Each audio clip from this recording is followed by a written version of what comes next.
Bonjour à tous, le Renault Koleos restylé, la Polestar 1 en production, du nouveau pour la Jaguar XESV Project 8 et l'ouverture de la billetterie pour Rétromobile 2020, c'est notre sommaire du jour. Avant cela, Renault et FCA, c'est déjà fini.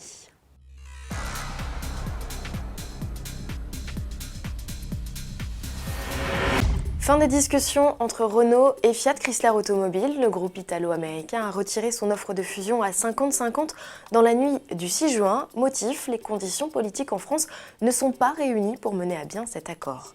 Quelques heures avant, le conseil d'administration de Renault a en effet fait savoir qu'il n'avait pas été en mesure de prendre une décision puisque les représentants de l'État français avaient demandé un report du vote.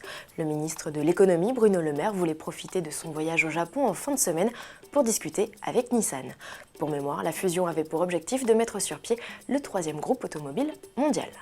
Renault, toujours avec ses petites nouveautés apportées au Koleos, le plus gros SUV de la marque aux losanges, gagne de nouveaux boucliers, une calandre légèrement remaniée et des skis de protection redessinés. Le troisième feu stop, lui, a été allongé.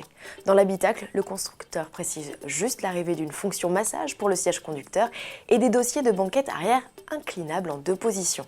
Rien de bien violent pour la deuxième génération du modèle. C'est finalement sous le capot que les changements sont les plus notables, avec l'arrivée de 2 diesels de 150 et 190 chevaux en lieu et place du DCI 175. Si les 2 blocs profitent de la boîte auto Xtronic d'office, seul le Blue DCI 190 reçoit une transmission 4x4. Côté aide à la conduite, le Koleos gagne juste un système de détection des piétons en ville avec fonction freinage d'urgence. Le lancement du modèle est prévu en septembre. Prenons des nouvelles à présent de Polestar, l'ex-préparateur de Volvo, reconverti en spécialiste des véhicules électrifiés haute performance, peaufine son outil de production au sein de l'usine de Chengdu, en Chine. Une 50aine de prototypes de la One, sa sportive hybride de 600 chevaux, ont vu le jour depuis l'annonce de l'arrivée du modèle en 2017. Les clients choisissent désormais les spécifications finales de leur voiture qu'ils ont précommandées depuis plus d'1 an. Les premières livraisons sont prévues en fin d'année pour ce premier modèle proposé à 155 000 €. Prochaine sur la liste, la Polestar 2, une compacte 100% électrique, rivale de la Tesla Model 3.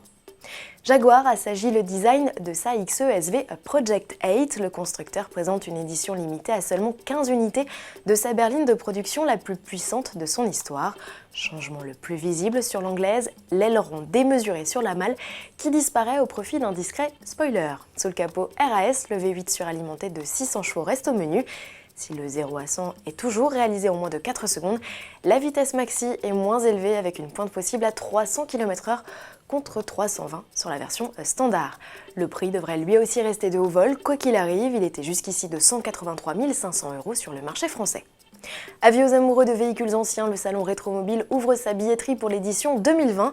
À cette occasion, les organisateurs proposent dès ce 6 juin et pendant 24 heures seulement une vente flash. Les billets sont affichés au tarif préférentiel de 15 €, une offre plutôt sympathique puisqu'aux caisses il faudra débourser 23 €.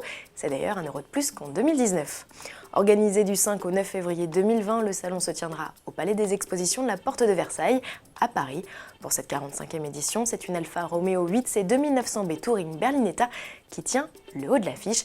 Le modèle avait été la star de la vente aux enchères Arcturial lors de l'édition 2019. À demain.